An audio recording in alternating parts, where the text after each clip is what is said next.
não vou falar hoje sobre Apocalipse, porque eu estava pensando em falar sobre perdão, sobre tolerância. Eu não parei, irmãos, de todo coração, eu não parei para estar estudando do ponto de vista teológico, não, estava pensando sobre isso. E quando eu faço toda a reflexão que eu trago para vocês, eu a trago para mim primeiro. Ninguém se engane, porque eu não sou um pastor de trazer ministrações para os outros que não é ministrada para si mesmo. Desde pequeno, eu aprendi a ministrar a palavra, ler a Bíblia para viver. Uma pessoa me ensinou, leia a Bíblia para viver, leia a Bíblia para viver, porque aí você vive o que prega. Tanto é que não é nenhum tipo de vaidade, não é. É uma coisa que eu aprendi desde cedo a fazer isso. Uma coisa que eu trago no meu coração, desde cedo. Se ligarem para mim a hora que for e disserem assim, ó, vai pregar agora sobre tal tema, você nunca vai me dizer assim, não, vou não, vou me preparar. Não, porque eu aprendi desde cedo que eu tenho que ler as Escrituras para viver. Então, se por acaso eu pensar, todas as vezes que eu trago algo para ministrar para vocês, é algo que eu estou pensando sobre a minha vida. É algo que o Espírito Santo de Deus está ministrando para mim. Para mim. Então, fazendo as minhas reflexões, eu estava pensando, meu Deus, o que eu posso melhorar?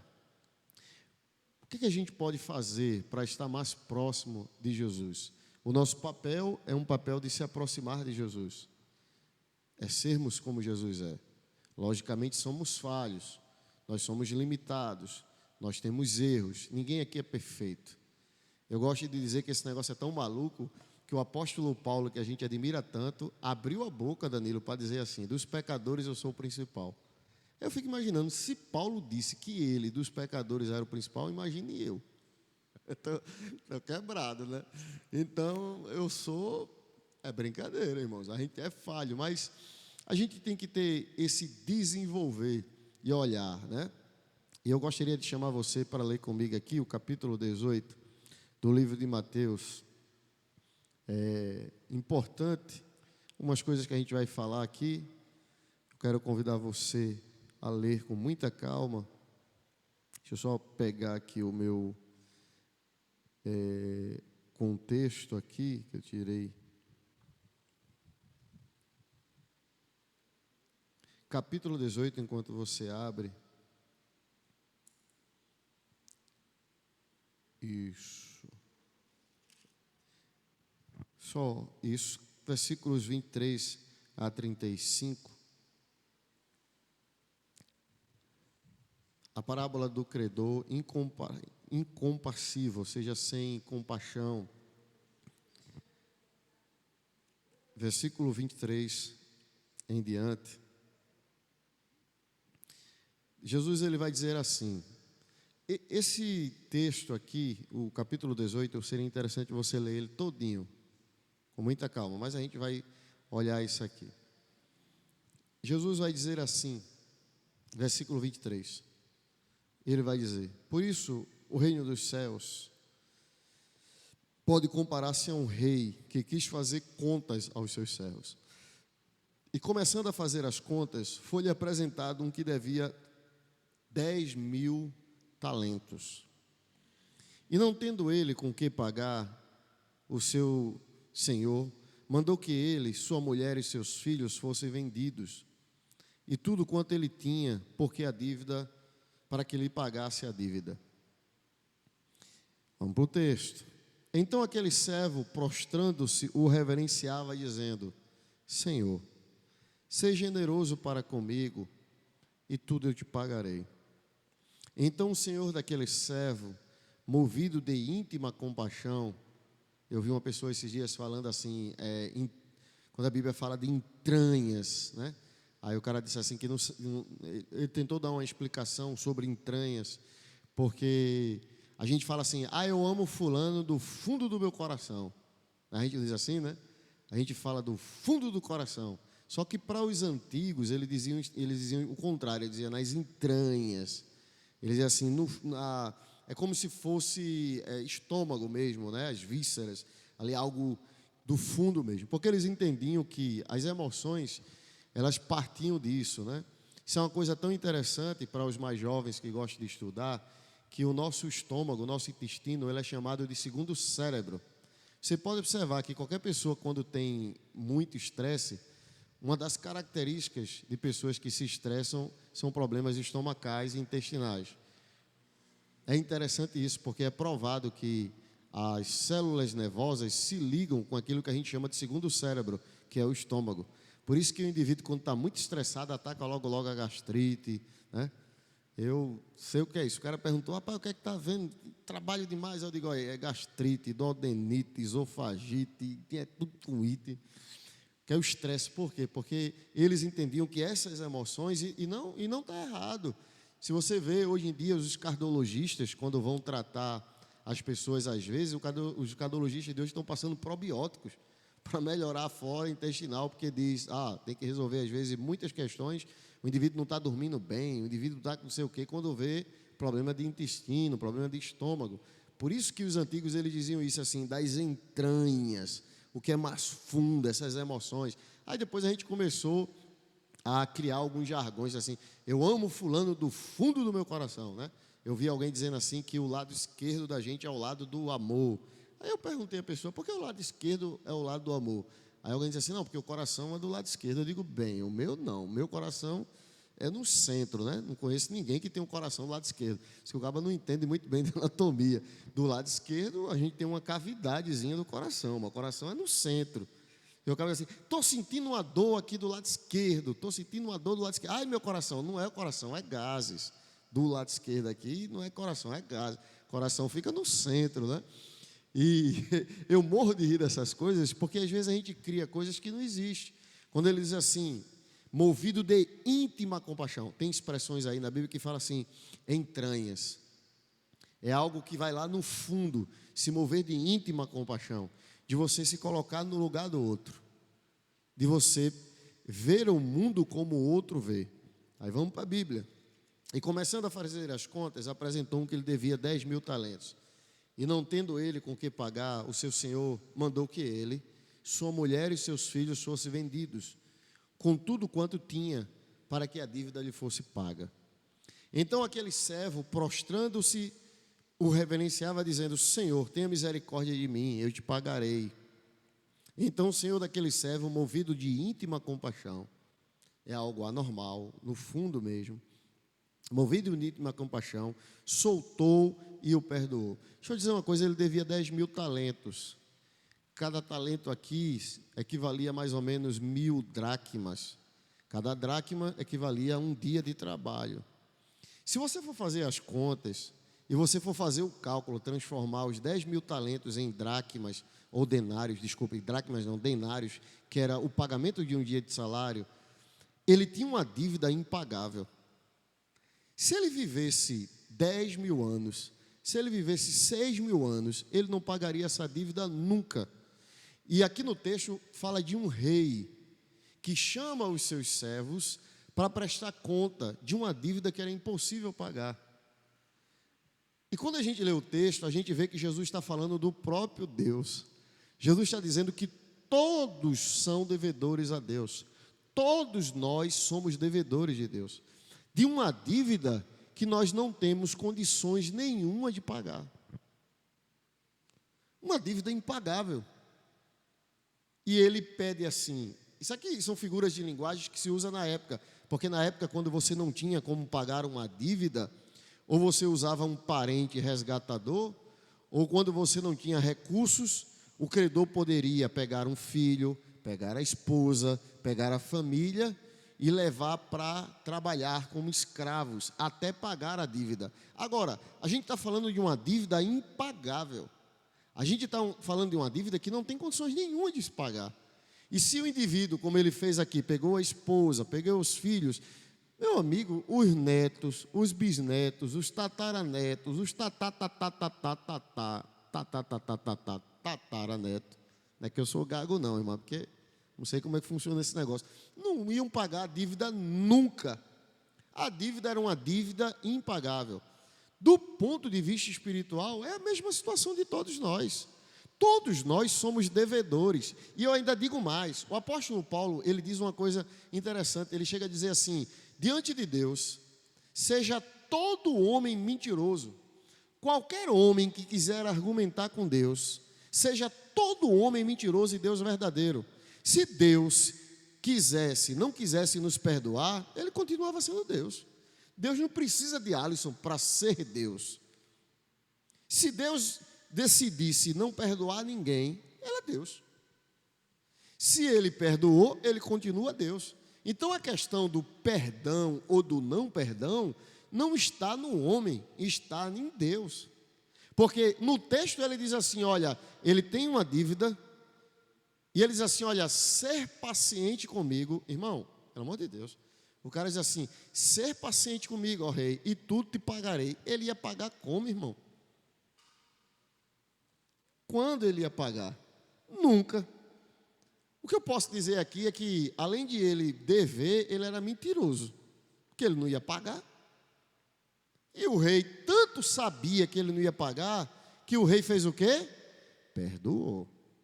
Porque o rei podia dizer assim, tá livre, vai. Não vai pagar nunca. O rei poderia dizer assim, essa dívida é impagável. Você pode pagar o que você quiser aí, pague os juros, pague qualquer coisa aí, mas não ia pagar. A dívida era impagável. Só que ele é movido de uma íntima compaixão, de algo que não depende da dívida ou do indivíduo dizer que vai pagar, porque ele mente. Quando ele diz assim, ter paciência comigo, ser generoso comigo, que tudo te pagarei. Ele mentiu, ele não ia pagar nunca. A dívida dele era impagável. Mas o texto diz assim, vamos para o texto. Ele diz assim, então o senhor daquele servo, movido de íntima compaixão, soltou e perdoou-lhe a dívida. Ele perdoou a dívida, ele não precisava, a dívida era impagável, ele não precisava daquele dinheiro. Ele foi movido de íntima compaixão. Mas vamos lá, versículo 28. E aqui, esse negócio aqui é um negócio sério. Meu Deus, eu tenho orado ao Senhor e pedido a Deus que me dê misericórdia. Senhor, me ensine, tenha misericórdia de mim, para eu não fazer isso. Eu preciso melhorar, Jesus. Eu preciso ser mais crente. Porque às vezes a gente esquece que nós fomos perdoados de uma dívida impagável. Às vezes a gente esquece que tínhamos uma dívida que não tínhamos nenhuma possibilidade de pagar e somos perdoados por Deus. E a primeira coisa que a gente faz é, versículo 28, saindo, porém, aquele servo encontrou um dos seus conservos. Essa expressão de uns conservos é como se dissesse, encontrou alguém que também devia, que assim como ele era servo, porque eu sou servo, você é conservo, ou seja, você é servo comigo. Ele encontrou um dos seus conservos, alguém que também era servo como ele também era. Ou seja, todos são servos. Aí ele encontra um dos seus conservos, ou seja, alguém que era servo como ele era, do mesmo jeito, ou seja, todos iguais. Porque, às vezes, irmãos, a gente cai na besteira, e é o maior erro do homem quando a gente começa a estratificar pecados. Né? Tem gente que pensa que tem pecadozinho, pecado quasezinho, pecado quasezão e pecadão. Tem gente que pensa que o pecado de fulano é menos do que o dele, ou é mais do que o dele. Mas pecado é pecado. Pecado só tem uma definição. Deixa eu te dizer aqui. A palavra pecado, ela vem de uma expressão chamada amartia. Amartia significa errar o alvo. É como alguém que estivesse de frente com o alvo e tivesse com a flecha aqui. Seja sincero. Você conseguiria acertar aquele ventilador com a flecha nessa distância? Talvez você diga assim, pastor, com certeza eu conseguiria. Eu confesso aos irmãos que é possível que eu acertasse Jonassi. Se eu pegasse a flecha e colocasse, é possível. Eu, na época da academia, tinha aula de tiro, eu tirava 10 em quase tudo, mas em tiro não tinha jeito. Eu só era bom, era interessante, que eu peguei uma tática. Eu não era bom em tiro fixo, eu era bom em tiro móvel. Quando eu ia para o stand de tiro, que era aquele tiro que os alvos eram móveis, eu acertava tudinho, porque eu peguei uma tática, né? Eu mirava em um, aí acertava no outro aí. Mas quando era assim, era terrível. Se eu fosse atirar aqui, eu pegava em Jonassi, mas não pegava ali. Amartia significa errar o alvo. Se eu atirar daqui, eu vou errar. É possível que eu acerte em tudo menos ali. Mas se eu me aproximar, se eu me aproximar mais um pouquinho, talvez eu pense assim, eu vou acertar. Mas o que é pecado? Pecado é errar o alvo, independente da distância. Lá, aqui, aqui, aqui. Pecado é uma coisa tão interessante que se você colocasse a flecha, a ponta da flecha aqui no alvo, e você lançasse, a bendita da flecha fazia assim e passava. Porque que alvo é esse que a Bíblia fala? A Bíblia fala que o alvo é a santidade de Deus. O que é pecar? Pecar é não atingir a santidade de Deus, é não se conformar ou assumir a forma da santidade de Deus. O que é pecar? Pecar é quando você não atinge esse alvo. Por isso que o próprio Deus, desde a antiguidade até hoje, ele diz assim, sede vós santo, como santo eu sou. Por quê? Porque qual é o objetivo de nós entregarmos a nossa vida a Jesus? Qual é o objetivo de Jesus nos redimir? Para que possamos alcançar a natureza do próprio Deus. Por isso que Paulo disse assim, aqueles que estão em Cristo, novas criaturas são, as coisas velhas, natureza passou, e eis que tudo se fez novo. Nós somos recriados em Cristo para que possamos alcançar essa natureza. Por quê? Porque a Bíblia diz assim, todos pecaram e destituídos estavam da glória de Deus. O que foi que Jesus fez? A Bíblia diz que Jesus ele abriu um novo e vivo caminho pelo seu sangue e nos aproximou de Deus. Nos trouxe próximo dessa santidade de Deus. Então todos são pecadores. Então não existe essa classificação. Pastor, o indivíduo que está fora agora se prostituindo é pecador? É. O indivíduo que está furtando é pecador? É. Fulano de tal que está com 3 metros de palmo de língua falando mal de alguém é pecador? É. Fulano que não perdoou é pecador? É. Fulano que ficou com raiva da irmã e diz eu não suporto fulana é pecador? É. Todos são pecadores. Não existe estratificação de pecado.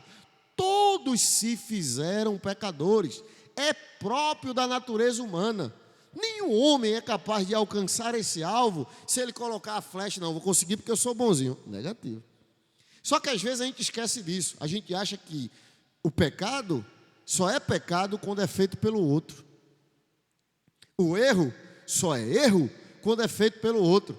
Aí aqui diz, e saindo ele, encontrando um dos conservos, ou seja, servo como ele também era, servo do mesmo jeito dele, sem diferença nenhuma.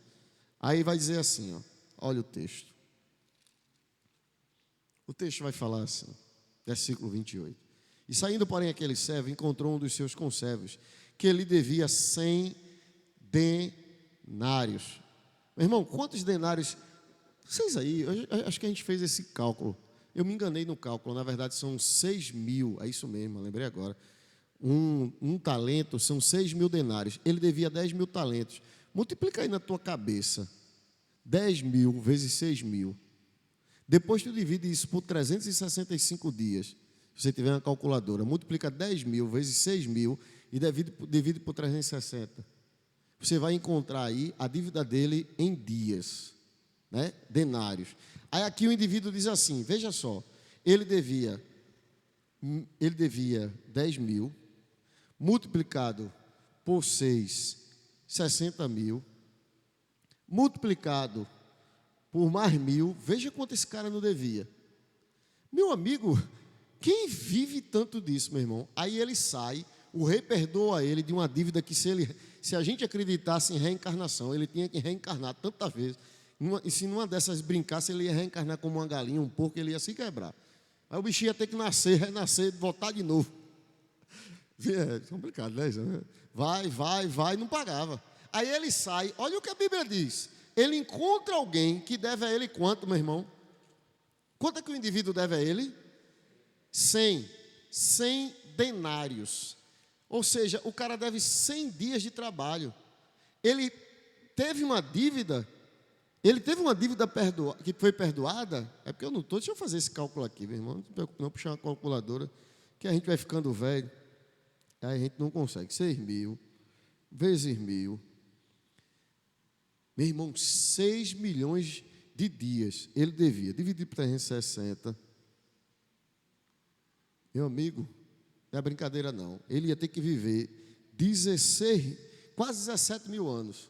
Ah, pensou, meu irmão? Eu estou querendo chegar a 50, estou com 45, estou querendo chegar nos 50. O cabo ia ter que viver aqui uns 17 mil anos. Como é que ele paga? Aí o outro deve quanto? O outro deve 100 dias. Ele deve milhões de dias. O outro deve 100 dias. Olha que coisa. Espera aí. O perdão que eu recebi, meu irmão, sinceramente, ele precisava desses 100 denários? Fazia falta para ele esses 100 denários? Não, nenhum, irmão. Ele estava devendo aqui, ó, 16,666. Pior que deu isso, né? 16,666. Meu amigo, ele dizia 17 mil dias. 17 mil anos que eu já tinha dividido aqui. 17 mil, meu Deus do céu. Aí o cara deve a ele 100 dias. E ele faz uma coisa interessante. Parece às vezes com a gente, né? Às vezes a gente peca, erra. Senhor, me perdoa. Eu prometo que nunca mais eu faço. Senhor, tem misericórdia. O Espírito Santo vem, dá um refrigério, beleza. Aí daqui a pouco você passa, a irmã fulana de tal nem falou comigo. Suporta essa irmã. Essa irmã, nunca mais eu falo com ela. 100 denários, meu irmão. A irmã te deve 100 denários. Jesus te perdoou 17 mil. Nem que se tu ficasse o tempo todinho, nasce e vai. Eu não suporto fulano. Então, a irmã, ela não suporta o jeito que a irmã olha para mim. Irmã, aí coitada da irmã, está com problema no olho, né? Na minha terra diz assim, a irmã está com teixol. É teixol que chama? A bendita da irmã com o olho inchado, olhando para a outra assim. Não suporto o jeito daquela irmã. Meu Deus do céu.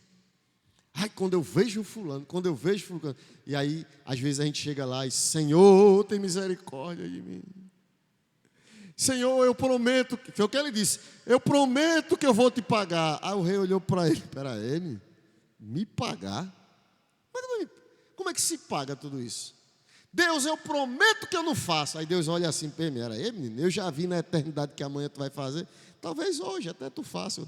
Senhor, eu prometo que nunca mais eu vou fazer isso. Meu amigo, nunca mais, só basta o sol nascer de novo, está fazendo. Aí às vezes a gente faz... Né? Eu estou dizendo isso, eu não estou falando de vocês não, viu, irmão? Estou falando de mim. Porque eu disse quando eu ministro para vocês, é porque eu estava pensando sobre mim. Porque esses dias tem um caba, meu irmão, tem um certo indivíduo que, Jesus, como o cara me fez raiva. Eita, um dos problemas de eu estar com gastrite... Eu digo, Jesus, e aquele negócio aí, esse dia eu estava pensando, meu Deus do céu, e eu estava com uma vontade muito grande de não perdoar, muito grande. Eu sou meio bestinha, eu tenho esse negócio, eu não consigo guardar não, eu não guardo nem dinheiro, não tem problema, mágoa que eu não guardo não, eu sou besta demais, eu acabo dando na minha cara, eu acho bonito, todo mundo diz assim, rapaz, mas João, o senhor fazer o quê, né? O cara apanha de tudo que é lado e eu sou aquele cara que, bem tranquilão.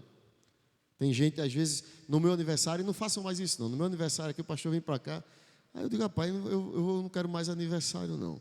Eu estava pensando assim, toda vez que tem aniversário, os irmãos, não é que a cara dele, assim, meio brabo, não sei o quê, eu digo, acho que estão falando de outro, porque... Rapaz, eu estava pensando assim, Jesus, eu vou falar com os irmãos para não fazer mais aniversário, senão o pastor vai pensar que eu estou espancando assim. Assim, aí o pastor morre de rir, eu disse, pastor, menos aí. As pessoas confundem, é a sobrancelha, o formato do rosto não ajuda. E eu tenho muita dificuldade quando eu não entendo as coisas, às vezes eu faço umas caretas assim, aí os irmãos levantam a sobrancelha e tal. Sou bravo, porque não confundam beleza com brabeza, ou falta de beleza com brabeza, não tem nada a ver, mas eu sou meio assim, e esses dias eu estava dizendo assim, Jesus, é difícil, Jesus, porque você, né, mas depois eu estava pensando assim, peraí, machuca, dói, ofende, mas o que Jesus fez por mim? O que Jesus tem feito por mim? Quantas vezes Jesus me perdoou, sabendo que eu ia errar de novo? Quantas vezes Jesus perdoou você, sabendo, porque, irmãos, é fácil eu perdoar a irmã Maria Santana, porque eu não sei se você vai repetir, se a irmã vai repetir, irmão, não sei. Agora, imagine Deus me perdoando, sabendo o que eu vou fazer. Sabendo que eu vou errar de novo. Senhor, eu prometo que nunca mais faço, vou te pagar tudinho. Como? Como é que tu paga? Como é que eu pago as minhas dívidas? E às vezes, irmãos, é tão fácil, a gente olha para fulano, não quero mais fulano aqui, não quero mais Beltrano, nunca mais fulano prega, nunca mais fulano canta, nunca mais vai fazer parte da união feminina, nunca mais vai estar na mídia porque fez isso ou porque fez aquilo. Tu imaginou se Deus tratasse tu e eu do mesmo jeito? Se Deus olhasse para mim, nunca mais pega no microfone, nunca mais. Minha dívida é impagável, irmãos.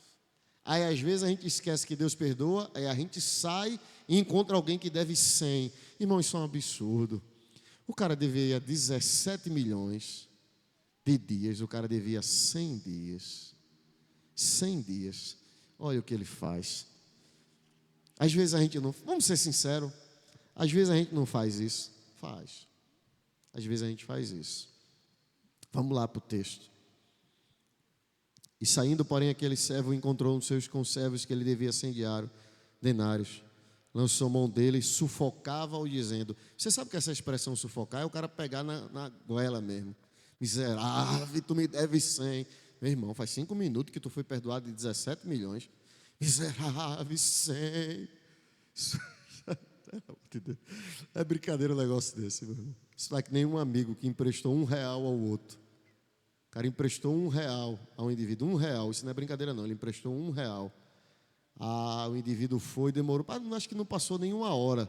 Aí o cara nem precisou, quando foi devolver, o cara queria cobrar R$1 e os juros. Digo, rapaz, isso não é normal não. Isso é uma doença. O cara é perdoado e daqui a pouco o cara está lá. Pague o que me deve. E ele não está falando assim não, paga, ele está lá, que está dizendo, sufocava. Vamos lá. Lançando mão, sufocava, dizendo, paga o que me deves. Então o seu conservo. Eu amo Jesus, irmãos. De todo o coração, eu acho a Bíblia linda. Porque a Bíblia ela faz questão de lembrar que nós somos servos.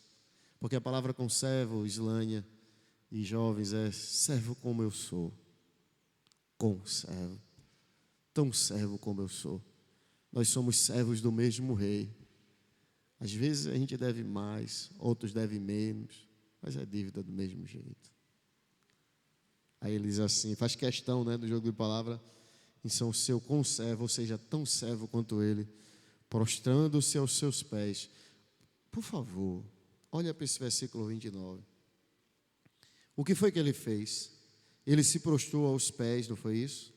Não se prostrou aos pés? Agora, dá uma olhada no versículo 26. Então aquele servo, prostrando-se, o reverenciava. Ele estava fazendo reverência. Esse é diferente. Esse está prostrado, mas ele não está fazendo reverência. O outro está, em outra linguagem, é como se ele estivesse bajulando o rei. Esse outro do versículo 29, não. Ele se prostra até os pés. E ele roga dizendo, seja generoso comigo, eu te pagarei tudo. Ele, porém, não quis. Antes foi lançá-lo na prisão até que pagasse toda a dívida. Agora, como é que o cara vai pagar a dívida preso, meu irmão? Como é que ele paga a dívida preso? Veja que incoerência. E muitas vezes nós somos assim. Nós somos incoerentes. Nós queremos de Deus perdão. E eu quero lembrar a vocês que Jesus, ele disse assim, olha, alguém olha para Jesus assim, Senhor, nos ensina a orar. Jesus disse assim, quando vocês forem orar, orem assim, Pai nosso, que estás no céu. Veja que Jesus não disse assim, Pai meu, mas ele disse o que? Pai nosso. Ele falou que somos filhos de um mesmo Pai. E aqui no texto ele diz que os dois eram servos do mesmo rei. Pai nosso que estás no céu, seja feita a tua vontade, assim na terra, como ela é feita no céu. Venha sobre nós o teu reino. Seja feita a tua vontade. Aí ele vai. Pão nosso de cada dia dai-nos hoje. Perdoai as nossas dívidas. Mas por que perdoar nossas dívidas? Assim como nós perdoamos aqueles que nos devem. Olha o que Jesus disse. O que foi que Jesus disse na oração? Ele disse que quem pede perdão, primeiro ofereça perdão. Porque ele diz assim: perdoai nossas dívidas, vírgula, assim como, ou seja, perdoe nossas dívidas, ou perdoe quando nós devemos, porque nós também perdoamos. Ele fala de uma atitude presente condicionada a uma atitude passada. Ele diz assim: Senhor, nos perdoa, porque nós perdoamos. Simples. Ou seja, Senhor, nós estamos aqui te pedindo perdão. Irmãos, escute. Perdoar alguém é esquecer uma dívida que, se eu cobrasse, ela fosse justa. Porque se Deus cobrasse de você o que você deve, né? Se Deus fosse cobrar de você e de mim o que eu devo, Ele seria justo. Só que só existe uma forma de se cobrar a minha dívida. A minha dívida só tem uma forma de se cobrar. Porque a Bíblia diz o quê?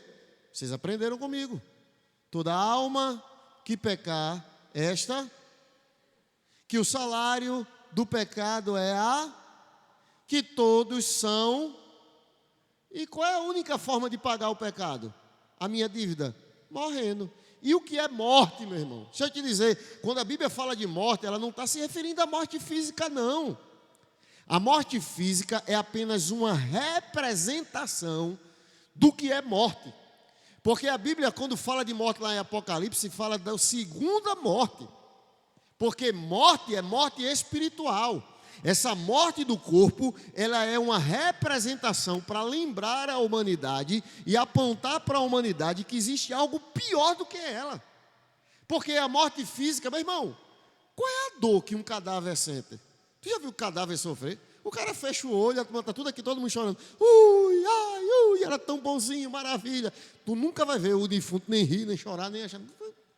Possibilidade zero. Não se levanta, não se mexe, não faz nada. Para ele, nada. Ali não é problema não, meu irmão. O problema está depois. E a turma que fica tudo quebrando. Ai, meu Deus, ui, não sei o quê. Papapá. Era tão bonzinho. Tem gente que aproveita e mente, que é uma beleza. Aquele negócio todo, né? Mas o problema não está aí. O problema é que a nossa dívida é uma dívida impagável. Aí vem Jesus e tem misericórdia de mim. Aí vem Jesus e perdoa-me. E às vezes a gente, não. Eu estava me vendo como pastor, irmãos. Eu não entendia o que era. Eu fui obreiro, muito jovem. E eu achava que eu era um bom obreiro. E o tempo foi passando, eu percebi que nem crente direito eu era. Não é que eu vivia pecando, não é isso. Porque eu achava que tudo se resolvia no e tal, é assim, porque com Deus é assado. Com o tempo eu fui aprendendo e eu fui entendendo que não funciona assim. Não funciona. Evangelho é um negócio muito interessante. Evangelho é a Bíblia dizer que Jesus, ele vai ser traído, ele sabe que vai ser abandonado, mas mesmo assim ele está com os discípulos sabendo. Ele sabia que esse aqui não vai aguentar uma coxa de uma empregada doméstica. A empregada vai dar uma coxa, vai se tremer todinho. Diz que é brabo, que puxa espada, que pinta a borda, que não me deixa. O galo vai cantar e ele vai se quebrar todinho. Esse aqui não aguenta. Mas Jesus abandonou ele? Não. Jesus sabe, esse aqui vai me trocar por 30 moedas. 30 moedinhas, nem precisa, o valor de um escravo. Jesus abandona ele? Esse aqui vai se esconder. Esse aqui, quando eu ressuscitar, vai dizer que vai ter que tocar em mim. Tudinho abandonando ele. Aí a Bíblia diz que na noite que Jesus foi traído, o que é que Jesus faz? Vocês lembram que a gente, toda ceia, a gente lê esse texto, e pouca gente percebe ele. Na noite que Jesus foi traído, ele partiu o pão. Essa expressão partir o pão é comunhão. É Jesus dizendo assim: eu sei que vocês vão me abandonar, eu sei que vocês vão me trair, mas eu amo vocês. Aí, na noite que foi traído, Jesus pega uma bacia, tira a parte de cima, senta e vai lavar o pé de todos os discípulos. Hein? E quantas vezes a gente não quer nem ver o irmão, porque o irmão faltou um compromisso que ele tinha conosco, porque o irmão não ligou para a gente. Aí está Jesus naquele dia lavando os pés de Judas, né? Judas vai trair Jesus e está Jesus lavando os dedinhos dos pés dele. Não, vai trair Jesus, Jesus lavando os pés. Pai, tá. Posso, mãe, tá, posso. Aí chega Pedro, sempre o santarrão: o meu não, que eu não sei o que, sou mais crente. Jesus disse: ó, menino, se eu não lavar os teus pés, tu não tem parte comigo. Aí o cara vai de 8 para 80, né? Então lava tudo, não sei o que. Jesus: peraí, menino, você já está limpo pela palavra. Você só precisa lavar os pés e as mãos. O que Jesus estava querendo dizer? Porque mãos fala de relacionamentos, Islânia. Pés fala dos nossos caminhos. Quando Jesus diz assim: vocês já estão lavados pela palavra, Jesus quis dizer que mesmo lavados pelas palavras, somos suscetíveis a falhar. Somos suscetíveis a errar. Podemos ainda e precisamos estar sendo lavados todos os dias. Aí Jesus faz isso. Aí a gente pensa assim: não suporto fulano, vou sair da igreja se fulano congregar aqui. Já pensou? Você chega lá no céu, aí encontra fulano lá no céu. E aí? Vou sair do céu porque fulano está no céu. Já pensou? Vou sair da igreja porque fulano congrega aqui. Meu irmão. Não, você está parecendo um amigo meu. Tem um amigo meu que era incrível. Ele trabalhou, Danilo, com um coronel, e o coronel deu 30 dias de cadeia para ele. 30 dias de cadeia. Aí ele pediu transferência do quartel e foi para outro quartel. 30 dias depois, quem foi que chegou lá para comandar o quartel? O coronel que deu 30. Aí deu mais 30 dias de cadeia nele. Aí ele fez o requerimento e foi para o outro quartel. Aí chegou lá no quartel, demorou muito, chegou o coronel Lidinaldo lá de novo. Aí eu não aguentei, eu já era meio jocoso naquela época. Eu digo: meu irmão, quer um conselho? Aí, qual é o conselho, meu irmão? O conselho que eu vou dar a tu é: muda, meu irmão. Muda de postura. Não adianta tu mudar de quartel. Não adianta, muda de postura. Porque eu já sabia. Quando alguém perguntava: rapaz, o coronel fulano vai trabalhar onde? Aí eu dizia para a turma assim: espera fulano sair que a gente descobre. Era incrível isso. Eu que não era besta, o coronel, né, gostava de mim, eu era tenente novinho, ele dizia: tenente, tu é caba macho, tenente. Diga: rapaz, eu vou arrumar problema com esse homem. O homem é brabo, eu quero conversa com ele. Então, às vezes, a gente não entende isso, irmãos. A gente não está aqui porque todos os que estão aqui são falhos. Porque eu queria, alguém dizer: porque na igreja as pessoas não amam, porque na igreja as pessoas são falhos. É a mesma coisa de você chegar na restauração aqui no, como é que chama? No trauma. Você chegar no trauma: eu não quero vir para o trauma. Por quê? Porque aqui no trauma só tem gente doente, gente com tuberculose, gente com câncer, gente com não sei o quê. É claro, você está no hospital.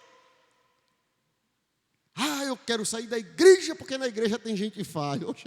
Meu filho, me ajude. Igreja é lugar de pessoas falhas e limitadas. Só tem um aqui que não é falho. Não sou eu não, porque eu vou dizer feito Paulo: dos pecadores eu sou o principal. Só existe um aqui e o nome dele é Jesus.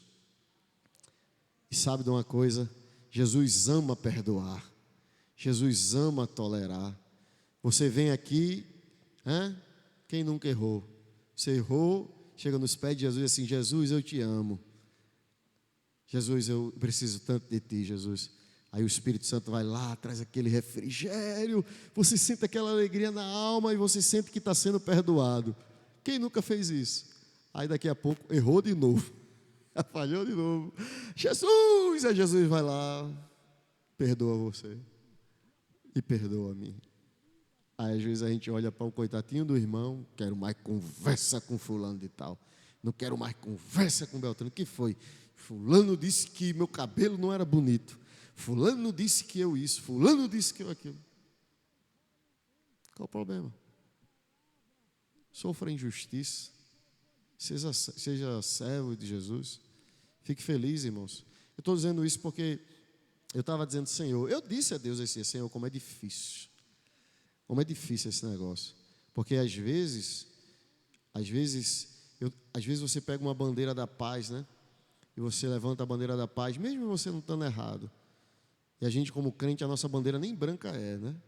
A nossa bandeira é manchada com o sangue do Cordeiro, né? A nossa bandeira tem a mancha do sangue de Jesus. E a Bíblia diz assim: quando depender de vós, quando estiver em vós, tenha paz até com os vossos inimigos. A gente está passando um período muito, muito difícil. Irmãos, é um negócio tão absurdo que a gente está vivendo hoje na sociedade, que basta você pensar diferente de fulano. É incrível, incrível. Se você pensar diferente da pessoa, já não gosto de fulano. O que foi? Não, porque o cara olhou para mim, perguntou para mim questões políticas. O que é que você acha disso aqui? Eu disse, rapaz, isso aí não é benção não, isso aí é errado. Aí já ficou com a cara desse tamanho, com raiva. Você é comunista. Ele disse que eu era comunista. Deu vontade de eu perguntar assim, o que é comunismo, pelo amor de Deus? Porque está me chamando de comunista. O que é ser comunista? Você é socialista. Por quê? Porque eu não concordei com isso. Porque eu não concordo com esse tipo de coisa. Já não vou falar com fulano. Já não quero conversa com Beltrano. Meu irmão, isso não é correto. Isso não é bênção. A gente não pode definir se alguém presta. Vocês viram agora aí Copa do Mundo. Tem a gente que torcendo para um jogador de futebol se machucar, porque o jogador de futebol tinha uma opinião diferente do outro. Aí tinha alguém, eu falei, meu Deus do céu, o que importa, irmão, se você é branco ou negro, se é alto, se é baixo? Pronto, eu agora vou contratar, vê que loucura, eu agora preciso de alguém para limpar a piscina da minha casa. Aí eu vou para o cara e diz assim, você torce para que time de futebol? Aí o cara diz, torce para o Flamengo, então não limpa a minha piscina não. Não, e você? Não, eu torço para o esporte, então vai limpar a piscina. E você? Não, eu gosto disso. Então pode.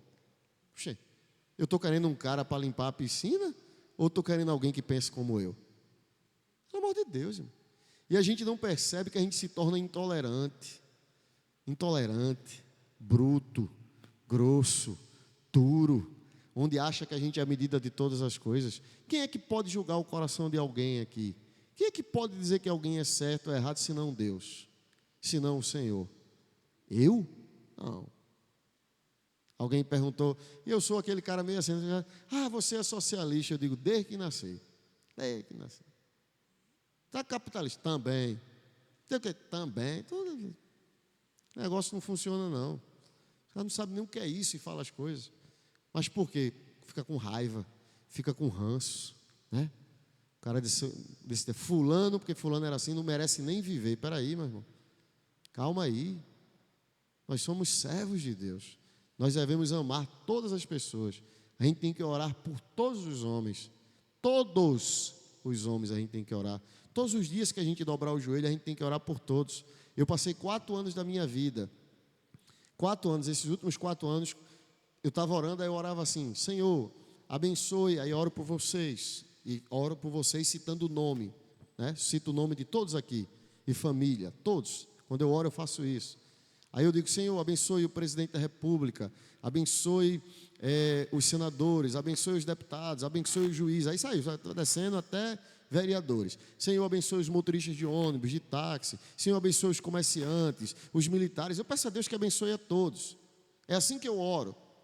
E é assim que eu vou continuar orando a minha vida toda. Senhor, abençoe o presidente. Senhor, abençoe os ministros. Senhor, abençoe o governador. Senhor, aí faz, né? Senhor, abençoe. Aí o cara lembra, não, mas ele não é do meu partido, né? Não, esse não, Jesus, esse aí não. Esse não. Senhor, abençoe fulano. Não, esse aqui torce por... Irmão, você é crente, sim ou não?